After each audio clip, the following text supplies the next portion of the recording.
মাকসাল গাঁজা, এটা খুব ফেমাস একটা আতর, সারা বিশ্বে পপুলার।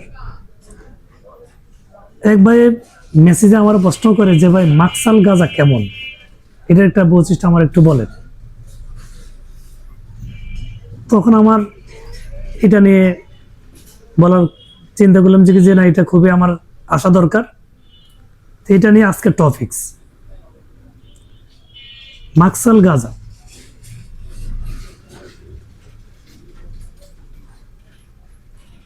এখানে উদি, স্পাইসি, মশলা জাতীয় এই গ্রানগুলোই খুবই ভালো লাগবে।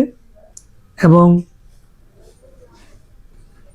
যখন আপনি মসজিদ, মাদ্রাসা, ইউনিভার্সিটি, অফিস, মাকসাল গাঁজা খুবই মনোরম পরিবেশে খুবই ভালো লাগবে।